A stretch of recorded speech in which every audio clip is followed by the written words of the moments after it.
بلا تاخیر بڑی ادب کے ساتھ میں کنز العلماء حضرت علامہ مولانا مفتی ڈاکٹر محمد اشرف جلالی صاحب سے گزارش کروں گا کہ اپنے نورانی بیان سے ہمارے دلوں کو منور فرمائیں۔ نعرہ تکبیر، نعرہ رسالت، علماء اہل سنت۔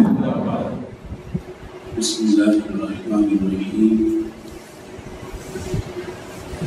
رب اشرح لي صدري ويسر لي امري واحلل عقدة من لساني يفقهوا قولي۔ لك الحمد يا الله، خلقتنا وهديتنا فانقذتنا من النار۔ الصلاة والسلام عليك يا رسول الله، لقد بلغت الرسالة وأديت الأمانة ونصحت الأمة ومحوت الظلم وأرشدتنا إلى السنة والجماعة، صلى الله عليك وعلى آلك وأصحابك أجمعين۔ أما بعد، فأعوذ بالله من الشيطان الرجيم، بسم الله الرحمن الرحيم۔ يا أيها الناس قد جاءكم برهان من ربكم، صدق الله العظيم وصدق رسوله النبي الكريم الأمين۔ إن الله وملائكته يصلون على النبي يا أيها الذين آمنوا صلوا عليه وسلموا تسليما۔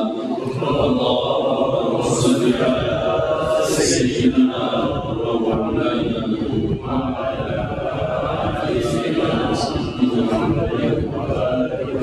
وبارك وسلم عليه۔ الصلاة والسلام عليك يا سيدي يا رسول الله وعلى آلك وأصحابك يا حبيب الله۔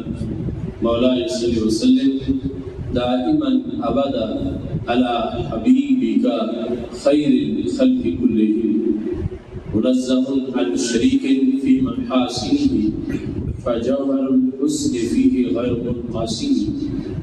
يا أكرم الخلق مالي من ألوذ به سواك عند حلول الحادث العممي۔ محمد تاج رسل الله قاتبة، محمد صادق الأقوال والكلم، محمد ذكره روح لأنفسنا، محمد شكره فرد على الأمم۔ رب صل وسلم دائما أبدا على حبيبك خير الخلق كلهم۔ خدا ہے جن کو حبیب کہتا، مقام ان کا بڑھا بڑھا کر، انہی کی عظمت بتا رہے ہیں انہی کے نعرے لگا لگا کر۔ خدا نے ان کو علوم بخشے، قرب میں اپنے بلا بلا کر، عیاں ہے ان پہ وہ ذرہ ذرہ رکھو جسے تم چھپا چھپا کر۔ سمٹ کے ساری زمین آئی، بنی ہتھیلی پہ بسلے لائی، صحابہ نے دیے دی گواہی جہاں میں ڈنکے بجا بجا کر۔ انہی کی الفت سے آج تک یہ دلوں کی مسجد میں روشنی ہے، نکھر کے آتا ہے ماہ نو بھی غبار طیبہ لگا لگا کر۔ چمن چمن میں ہے بات ان کی، نگر نگر میں ہے نعت ان کی، انہی کی الفت میں مست ہے یہ ہوائیں پنکھے ہلا ہلا کر۔ خدا نے ان کو گواہ بنایا ہر زمانے کا ہر مکان کا، وہ آج بھی سب کو دیکھتے ہیں نگاہ رحمت اٹھا اٹھا کر۔ انہی کے ہاتھوں میں عالمی کے سبھی خزانوں کی چابیاں ہیں، وہ جتنا چاہے نوازتے ہیں گروہ کو اوپر اٹھا اٹھا کر۔ وہی ہے سب سے نبی آخر، وہی ہے سب سے رسول انور، انہی سے ہم ہیں امم کے خادم، انہی کے جھنڈے اٹھا اٹھا کر۔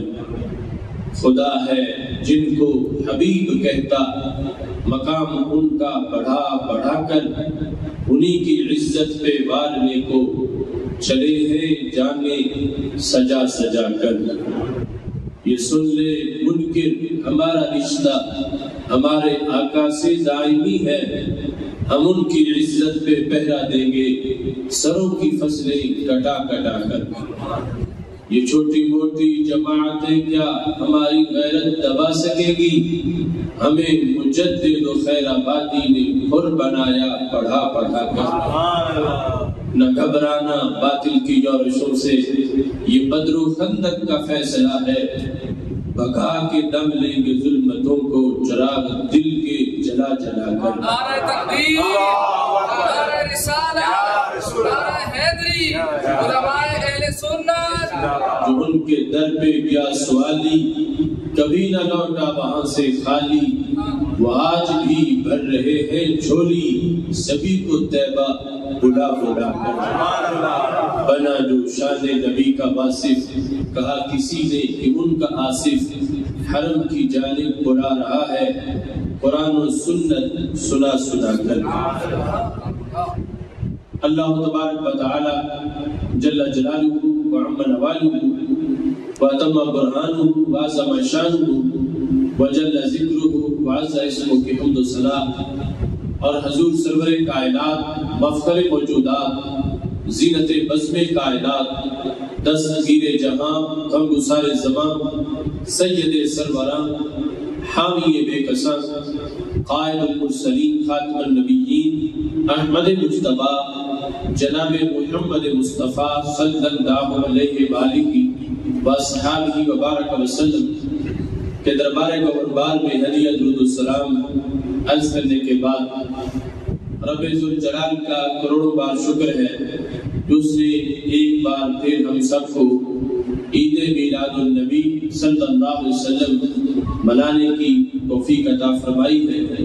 میری دعا ہے خالق کائنات جل جلالہ ہمیں آئندہ سال بھی صحت و عافیت کے ساتھ اس مقدس مہینے کا استقبال کرنے کی توفیق عطا فرمائے، اور عید میلاد کی برکتیں ہمارے آنے والے سال کے ہر دن کے ہر لمحے میں شامل فرمائے۔ ادارہ صراط مستقیم موریشس کے زیر اہتمام مختلف مقامات پر عید میلاد النبی صلی اللہ علیہ وسلم کی جو تقاریب منعقد کی جا رہی ہے، آج کی یہ محفل بھی اسی تسلسل کا ایک حصہ ہے۔ ادارہ صراط مستقیم موریشس کے رہنما حضرت مولانا محمد عبد المصطفیٰ صاحب ابھی آپ کے سامنے اظہار خیال کر رہے تھے۔ میری دعا ہے خالق کائنات جل جلالہ ہم سب کو قرآن و سنت کا فہم عطا فرمائے، اور قرآن و سنت کے بلاغ و تبلیغ اور اس پر عمل کرنے کی توفیق عطا فرمائے۔ محفل میلاد کا مقصد سرور کونین حضرت محمد مصطفیٰ صلی اللہ علیہ وسلم کی آمد پر اللہ کا شکر ادا کرنا ہے۔ اس نے سید عالم نور مجسم شفیع معظم صلی اللہ علیہ وسلم کو بھیج کر ہم پہ کرم فرمایا ہے۔ آپ اگرچہ آج سے صدیوں پہلے اس دنیا میں تشریف لائے تھے، مگر آج ہمارے دلوں میں جو نور ایمان ہے وہ آپ ہی کی چمک کا ایک حصہ ہے۔ جیسے اس وقت کے لوگوں پر آپ کی آمد سے احسان ہوا تھا، ایسے ہم پر بھی آپ کی آمد سے احسان ہوا ہے۔ اس بنیاد پر ہم رب ذوالجلال کا شکر ادا کرنے کے لیے ان محافل کا انعقاد کرتے ہیں، اور یہ سلسلہ صحابہ کرام رضی اللہ تعالیٰ عنہ سے شروع ہے کہ جب انہوں نے ان محافل کا انعقاد کیا، رسول اکرم نور مجسم شفیع معظم صلی اللہ علیہ وسلم نے پوچھا کہ صحابہ ان محافل کی وجہ کیا ہے، تو صحابہ کرام رضی اللہ تعالیٰ عنہ کا جواب سیاستہ میں موجود ہے۔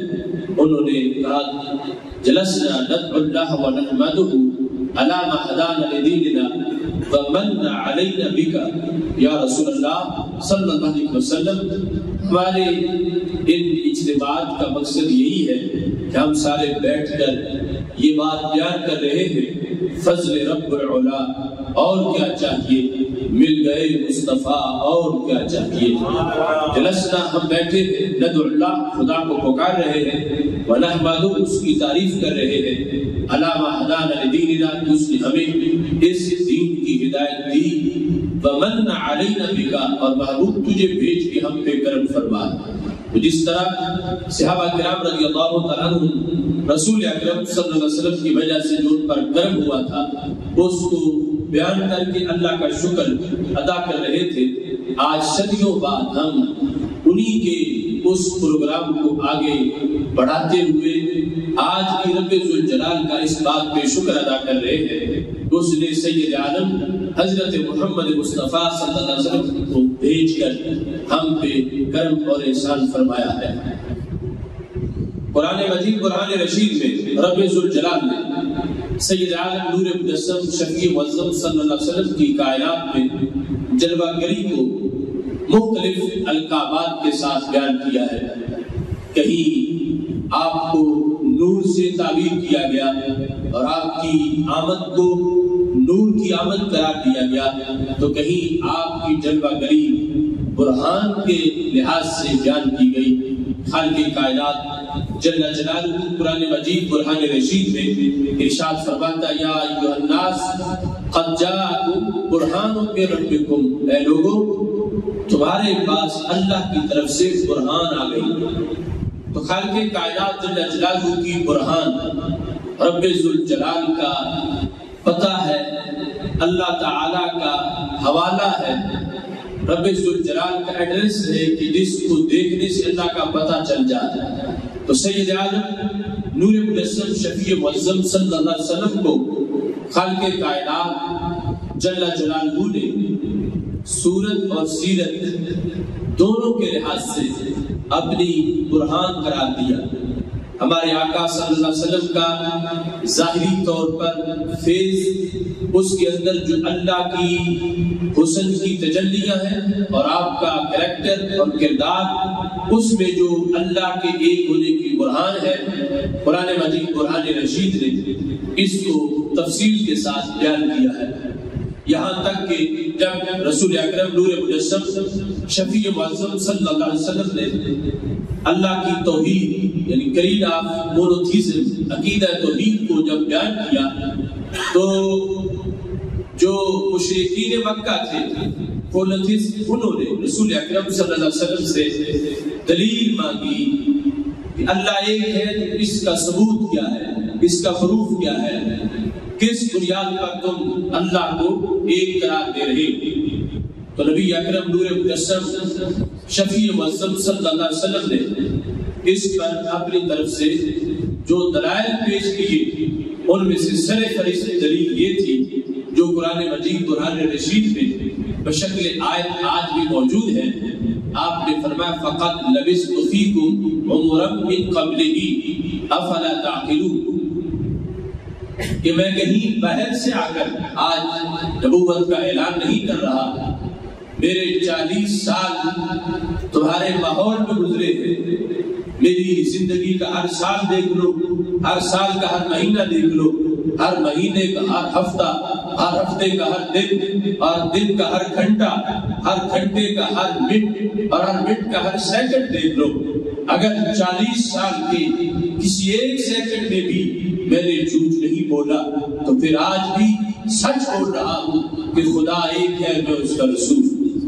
نبی اکرم نور مجسم شفیع معظم صلی اللہ علیہ وسلم نے اپنی سیرت کو اللہ کے ایک ہونے کی دلیل بیان کیا کہ چونکہ میں کہہ رہا ہوں کہ وہ ایک ہے، اور میری زبان پر تم سارے اعتماد کرتے ہو، تم مجھے صادق بھی کہتے ہو، مجھے امین بھی کہتے ہو، تم تنہائی میں بھی میری صداقت کی گواہیاں دیتے ہو، تو جب میں نے 40 سال میں جھوٹ نہیں بولا تو آج میں کیسے جھوٹ بول سکتا ہوں؟ اس واسطے دیکھے بغیر اللہ کو تم ایک تسلیم کرو، اس واسطے کہ میں اس کے ایک ہونے کا اعلان کرنے والا ہوں۔ اسی انداز میں صحیح بخاری شریف میں وہ الفاظ موجود ہیں کہ جب سید عالم نور مجسم شفیع معظم صلی اللہ علیہ وسلم نے قریش مکہ کے سرداروں کو اکٹھا کیا، اور آپ نے جب وہ تمام اکٹھے ہو گئے تو ان کو جو انوائٹ کرنے کا مقصد تھا وہ بیان کیا اپنی سپیچ میں، اللہ کی توحید اور اپنی رسالت کا جب تذکرہ کیا تو قریش مکہ اس پر بفر گئے۔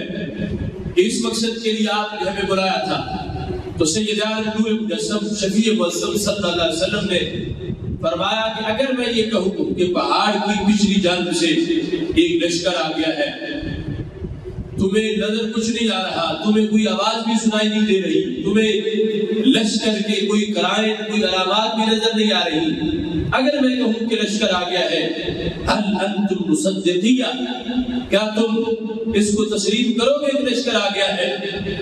تو سب نے بیک زبان کہا ہم تسلیم کریں گے کہ لشکر آ گیا ہے۔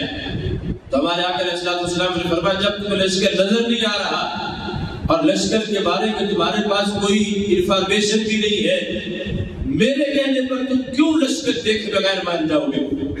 ان سب کا جواب یہ تھا، بخاری شریف میں موجود ہے، حالانکہ وہ جان کے دشمن تھے مگر زبان رسالت کی صداقت پر سب کو اتنا یقین تھا کہ سب نے یہ کہا ما جربنا علیک الا صدقا، آج تک آپ کی زبان سے ہم نے ہمیشہ سچ ہی سنا ہے، اس زبان سے کبھی جھوٹ نکلے ہی نہیں ہے۔ تو جب آپ یہ فرمائے کہ پہاڑ کے پیچھے لشکر آ گیا ہے تو ہم یہ نہیں دیکھیں گے کہ لشکر نظر آ رہا ہے یا نہیں آ رہا، ہم یہ دیکھیں گے کہ آپ کی زبان نے یہ خبر دی ہے کہ لشکر آ رہا ہے، تو پھر آپ کی زبان سے یہ لفظ نکلیں گے تو ہم اس کو تسلیم کر لیں گے۔ تو ہمارے آقا علیہ السلام نے فرمایا کہ جب میری زبان کے اعتماد پر بن دیکھے لشکر مان جاتے ہو تو میرے کہنے پر بن دیکھے میرے رب کو بھی تسلیم کر جاؤ۔ یہ سید عالم نور مجسم شفیع معظم صلی اللہ علیہ وسلم کی سیرت ہے، اللہ کی برہان کہ جس پر اعتماد کیا لوگوں نے بن دیکھے رب کو مان گئے۔ یہی وجہ ہے کہ قرآن مجید قرآن رشید میں سورہ اخلاص میں بیان توحید خالص میں رب ذوالجلال نے جو بات شروع کی ہے تو وہ سرکار کی ذات سے شروع کی ہے، قل هو اللہ احد، ہولی پرافٹ یوں سے تم یہ کہو کہ وہ اللہ ہے، وہ ایک ہے، حالانکہ توحید تو ہوا سے شروع ہوتی ہے، وہ اللہ ہے، لیکن اس سے پہلے قل ہے کہ آپ کہیں وہ اللہ ہے، وہ ایک ہے۔ اور رب ذوالجلال یہ واضح کرنا چاہتا تھا کہ محبوب یہ مجھے ایک مانیں گے تو تمہارے کہنے پر مانیں گے، کیونکہ مجھے انہوں نے دیکھا نہیں، میرے پاس یہ آ سکتے نہیں، آپ کے پاس بیٹھتے ہیں، آپ کا کردار ان کے سامنے ہے، آپ کو یہ بچپن سے جانتے ہیں، آپ کے 40 سال ان کے ماحول میں گزرے ہیں، آپ کی زبان کہے گی تو یہ مان جائیں گے۔ تو قل هو اللہ احد، اس بات کا اعتراف ہے کہ کائنات کے اندر اللہ کو ایک منوایا ہے تو ہمارے نبی علیہ السلام کی زبان نے منوایا ہے۔ سید عالم نور مجسم شفیع معظم صلی اللہ علیہ وسلم سے رب ذوالجلال نے یوں اعلان کروایا ہے، اور دوسری طرف رسول اکرم نور مجسم شفیع معظم صلی اللہ علیہ وسلم کا جو چہرہ ہے اس کے لحاظ سے جس نے غیر جانبدار ہو کر جسٹس اور عدالت سے دیکھا، ہٹ دھرم نہیں تھا، ضدی نہیں تھا، اگرچہ کافر ہی تھا، اگر اس نے غیر جانبدار ہو کر ہمارے آقا علیہ السلام کے چہرے کو دیکھا تو دیکھتے اس کو پتہ چل گیا کہ خدا ایک ہے۔ حضرت ابو رافع رضی اللہ تعالیٰ عنہ قریش کے زرخرید غلام تھے اور کٹر مشرک تھے۔ سنن ابی داؤد شریف میں جو سیاستہ میں معتبر کتاب ہے اس میں موجود ہے کہ حضرت ابو رافع رضی اللہ تعالیٰ عنہ اپنے اسلام ایمبریس کرنے کا واقعہ بیان کرتے ہیں کہ میں نے اسلام کیسے قبول کیا، کہتے ہیں بعثنی قریش الی رسول اللہ صلی اللہ علیہ وسلم، مجھے قریش نے حضرت محمد مصطفیٰ صلی اللہ علیہ وسلم کی طرف میسج لے کے بھیجا تھا۔ میں ان کا کوئی ڈیوٹی عقیدت مند نہیں تھا، نہ ہی میں کلمہ پڑھنا چاہتا تھا، میں تو قریش کا سرونٹ تھا، غلام تھا، اور ان کا میسج لے کر میں ان کو صرف سنانے آیا تھا۔ کہتے ہیں میں نے پہلے کبھی بھی حضرت محمد مصطفیٰ صلی اللہ علیہ وسلم کا دیدار نہیں کیا تھا، جب میں قریش کا پیغام لے کر آیا، لما رأیتو، جب پہلی بار میری آنکھوں نے ان کا دیدار کیا، جب پہلی بار میں نے رخ حضور صلی اللہ علیہ وسلم کا مشاہدہ کیا تو ایک کٹر مشرک کا شرک ٹوٹ گیا، ایک کافر کے دل کا کفر ختم ہو گیا۔ کہتے آیا تو تھا میں صرف پیغام دینے کے لیے، مگر لما رأیتو، جب میں نے آپ کا چہرہ دیکھا القیا فی قلبی الاسلام، چہرہ دیکھتے ہی میرے دل میں اسلام داخل کر لیا گیا۔ نعرہ تکبیر، نعرہ رسالت، علماء اہل سنت۔ دیکھو ہمارے آقا علیہ السلام رب کی کیسی برہان، اللہ کا پتہ ہے، جنہیں دیکھے تو خدا کا پتہ چلتا کہ رب ایک ہے۔ اب ایک کٹر مشرک آیا ہے لیکن ہٹ دھرم نہیں ہے، ضدی نہیں ہے، اس نے آگے ابھی کوئی درس قرآن بھی نہیں سنا، کوئی قرآن میسج یا لیسن قرآن مجید کا کوئی سبق یا کوئی پرافٹک ٹیچرز جو ہے وہ کوئی چیز بھی ایسی اس کے سامنے نہیں آئی، باقی کہ سرکار کا کوئی ٹریڈیشن آف ہولی پرافٹ صلی اللہ علیہ وسلم حدیث شریف سنی ہو، ورسز آف ہولی قرآن سنی ہو، صرف سرکار کا چہرہ دیکھا ہے۔ ابھی دیگر جو میریکلز ہیں وہ ذات ان کی طرف بھی متوجہ نہیں ہوئے کہ پتھر کلمہ پڑھ رہے ہو، درخت جھک رہے ہو، سورج واپس پلٹ رہا ہو، چاند کے ٹکڑے ہو رہے ہو، یہ سب کچھ وہاں ہوتا تھا۔ حضرت ابو رافع رضی اللہ تعالیٰ عنہ کے دل میں اسلام کیسے داخل ہوا؟ وہ کہتے ہیں میں نے صرف حضرت محمد مصطفیٰ صلی اللہ علیہ وسلم کا چہرہ دیکھا ہے، خاموش چہرہ دیکھتے ہی مجھے پتا چل گیا کہ خدا ایک ہے اور یہ اللہ کے سچے رسول صلی اللہ علیہ وسلم۔ دیکھو کیسی قرآن، اللہ کا کیسا پتہ ہے کہ بتوں کا پجاری آیا ہے، سرکار کو دیکھتے ہی اس کو رب کے ایک ہونے کا پتہ چل گیا ہے، اور پھر کیسے سویر اور قسم اٹھاتا ہے، کہتا واللہ لا ارجو الیہم ابدا، خدا کی قسم میں تو کبھی بھی قریش کی طرف لوٹ کے نہیں جاؤں گا۔ آئے تھے پیغام دینے، کلمہ پڑھنے کا کوئی پروگرام ہی نہیں تھا، لیکن اب کہتے ہیں خدا کی قسم، وہ جو پہلے لات اور عزا کی قسمیں اٹھاتے تھے اب رب کی قسم ان کی زبان پہ آ گئی، لا ارجو الیہم ابدا، خدا کی قسم میں قریش کی طرف لوٹ کے نہیں جاؤں گا۔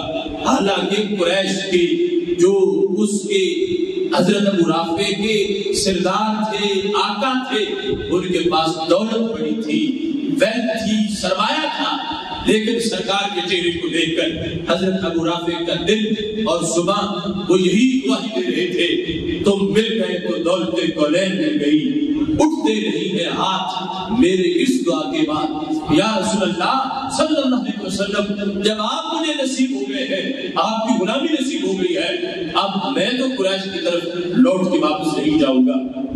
ہمارے آقا علیہ السلام نے فرمایا کہ ہم ایک بار تجھے ضرور واپس بھیجیں گے، اس واسطے کہ جو سفیر ہوتے ہیں ان کو رکھا نہیں جاتا، تم تو ان کا پیغام لے کے آئے تھے، ڈپلومیٹ تھے، ان کے میسج کی وجہ سے آئے تھے، اور لوگ سمجھیں گے کہ شاید جو چاہتا اس کو رسی سے باندھ لیتے ہیں، واپس بھی آنے دیتے۔ فرمایا میں تجھے واپس بھیجوں گا، لیکن جو تجھے نور ملا ہے وہ تجھے وہاں ہی رہنے دے گا، تم پھر میرے دربار میں پہنچ جاؤ گے۔ حضرت ابو رافع رضی اللہ تعالیٰ عنہ کو سید عالم نور مجسم شفیع معظم صلی اللہ علیہ وسلم کا چہرہ دیکھتے ہی پتہ چل گیا کہ خدا ایک ہے، ونس آف اللہ، اللہ کی توحید کا پتہ ہمارے آقا صلی اللہ علیہ وسلم کے چہرے کو دیکھنے سے چلا۔ تو یہ ہے برہان، جس نے صورت دیکھی اسے بھی رب کا پتہ چل گیا، اور جس نے سیرت دیکھی اسے بھی رب کا پتہ چل گیا۔ اس واسطے ہمارے آقا صلی اللہ علیہ وسلم ارشاد فرماتے ہیں انا بدعۃ جمال الحق، میں اللہ کے حسن کا آئینہ ہوں، کہ خالق کائنات کا جو جمال ہے میں اس کے لیے میرر ہوں، شیشہ ہوں، اللہ کے حسن کا میں شیشہ ہوں۔ من رآنی فقد رأى الحق، جس نے مجھے دیکھا اس نے میرے رب کے جلووں کو دیکھ لیا۔ سید عالم نور مجسم شفیع معظم صلی اللہ علیہ وسلم اس لحاظ سے اللہ کی برہان ہے۔ حضرت عبداللہ بن سلام رضی اللہ عنہ جو جیوز کے بہت بڑے سکالر تھے، یہودی تھے اور یہودیوں کے بہت بڑے رہنما تھے، وہ اپنے اسلام لانے کا جو پس منظر ہے اس کو بیان کرتے ہیں۔ جامع ترمذی میں ان کا قول موجود ہے. وہ کہتے ہیں کہ قادم النبی صلی اللہ علیہ وسلم المدینہ تھا، اس وقت رسول اکرم نور مجسم شفیع معظم صلی اللہ علیہ وسلم مائگریشن کے بعد، ہجرت کے بعد مدینہ شریف پہنچے.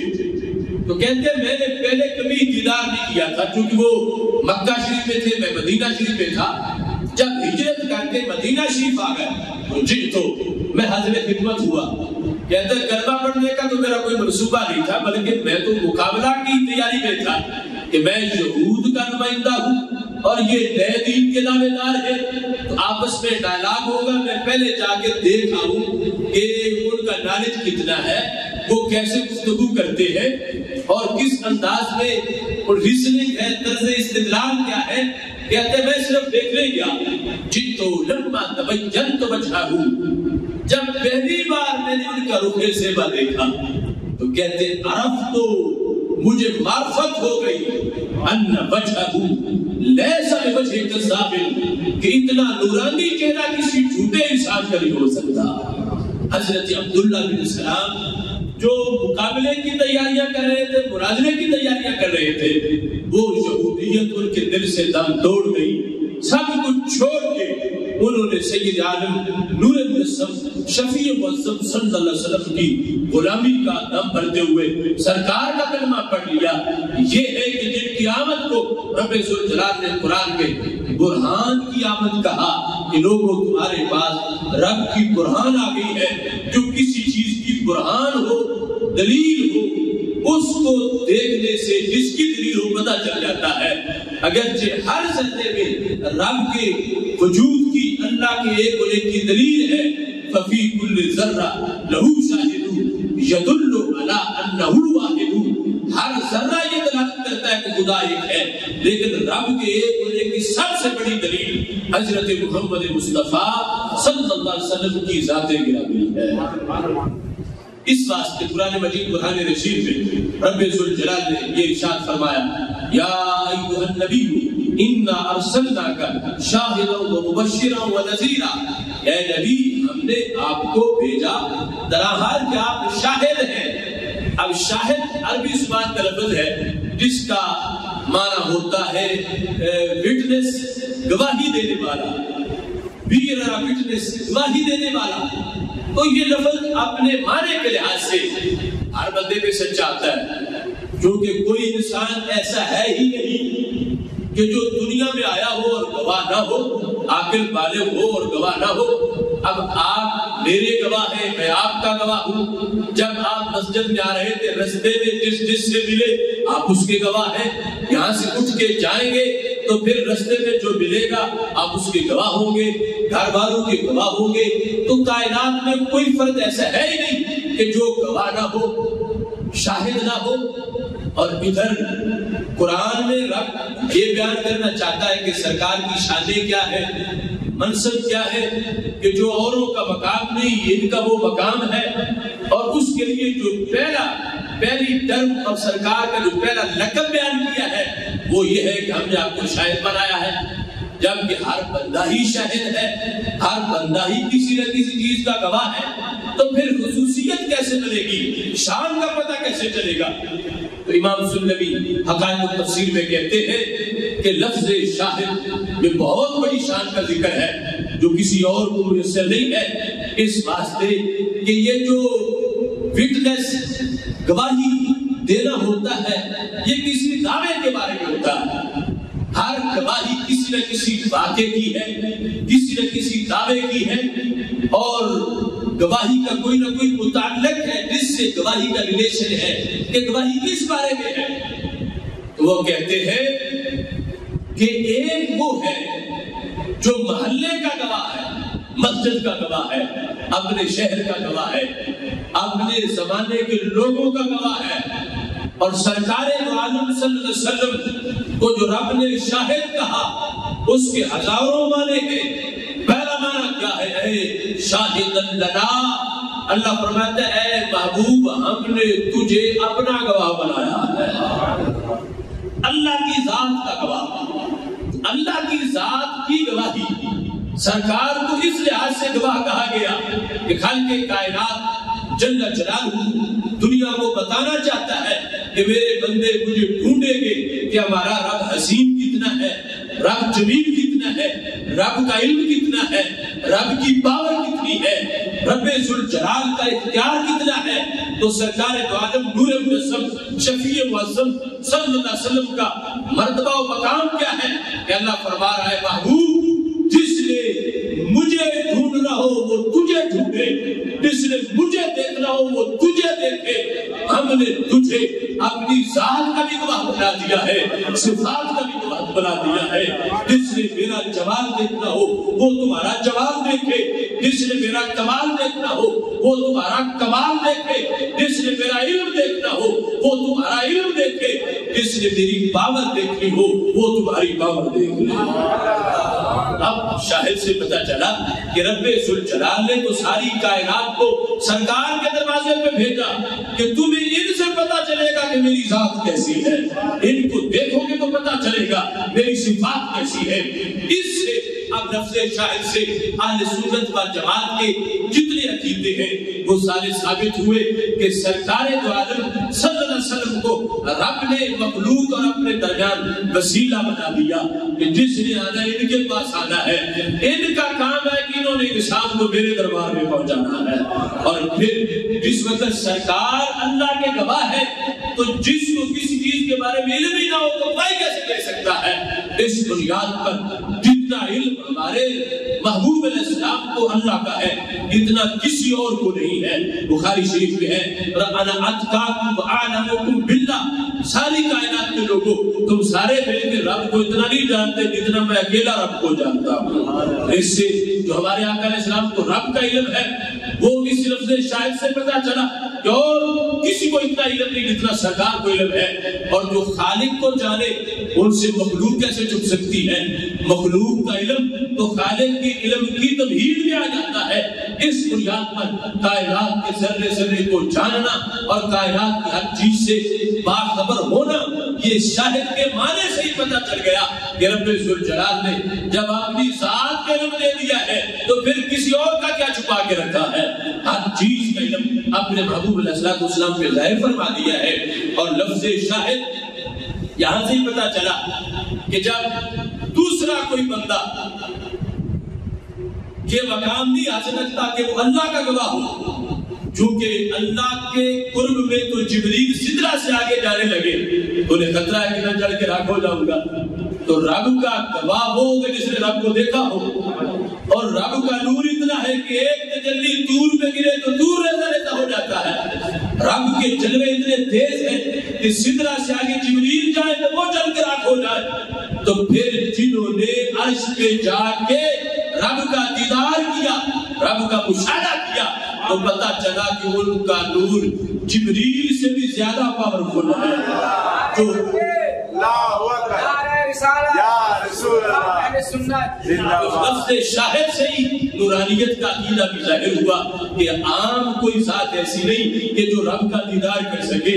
وہاں تو جبریل جو ہے وہ کہتے ہیں دنوت من اللہ دنوا ما دنوت منہ قط، مجھے ایک بار اللہ کا اتنا کم قرب حاصل ہوا جتنا پہلے کبھی بھی حاصل نہیں ہوا تھا۔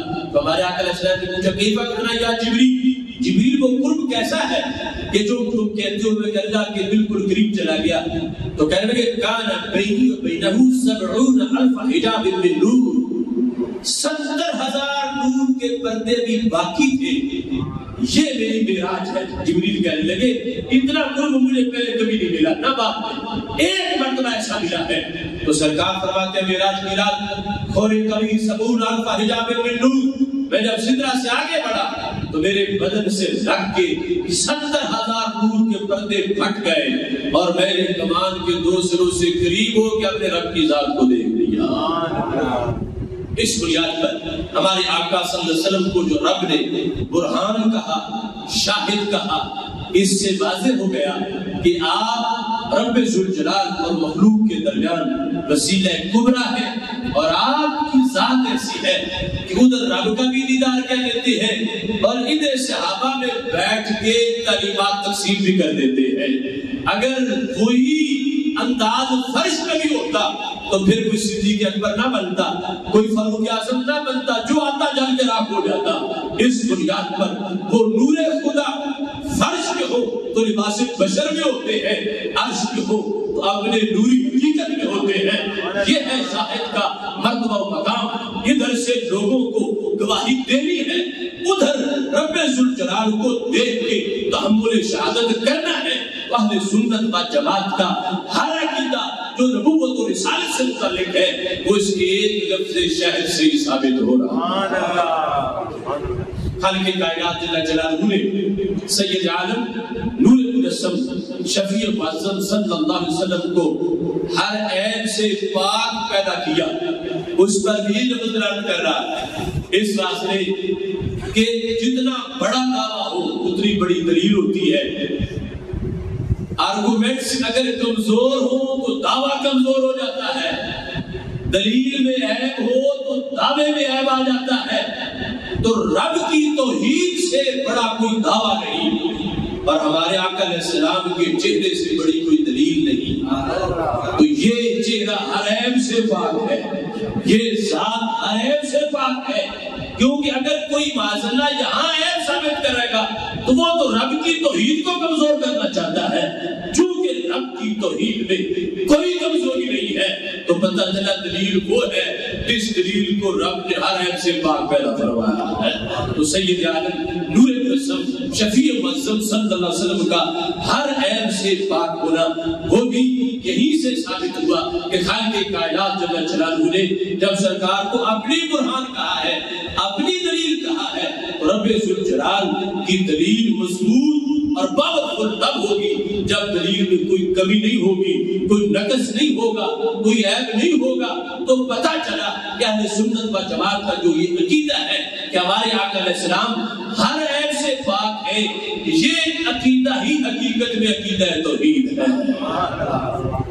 اور یہاں سے یہ بھی پتہ چلا کہ جو رسول اکرم صلی اللہ علیہ وسلم کی نعت شریف پڑھتا ہے وہ یہ رب کی حمد بیان کر رہا ہے، کیونکہ سرکار کی نعت پڑھنا یہ توحید کی دلیل کی شان کو بیان کرنا ہے، توحید کی دلیل کے اوصاف و کمالات کو بیان کرنا ہے۔ اس بنیاد پر جس ترتیب کے ساتھ صفہ سے دین چلا وہ ترتیب آج بھی بحمدللہ اہل سنت و جماعت کے سینوں میں موجود ہے۔ اسی بنیاد پر ہم اللہ کا شکر ادا کرنے کے لیے محفل میلاد کا انعقاد کر رہے ہیں کہ اگرچہ ہر سال سرکار کی ولادت نہیں ہوتی، ایک بار ہی ہوئی تھی، لیکن اس ایک بار نے ڈھنگ اتنا کر دیا کہ ہر سال کے ربیع الاول شریف کو نور سے معمور کر دیا۔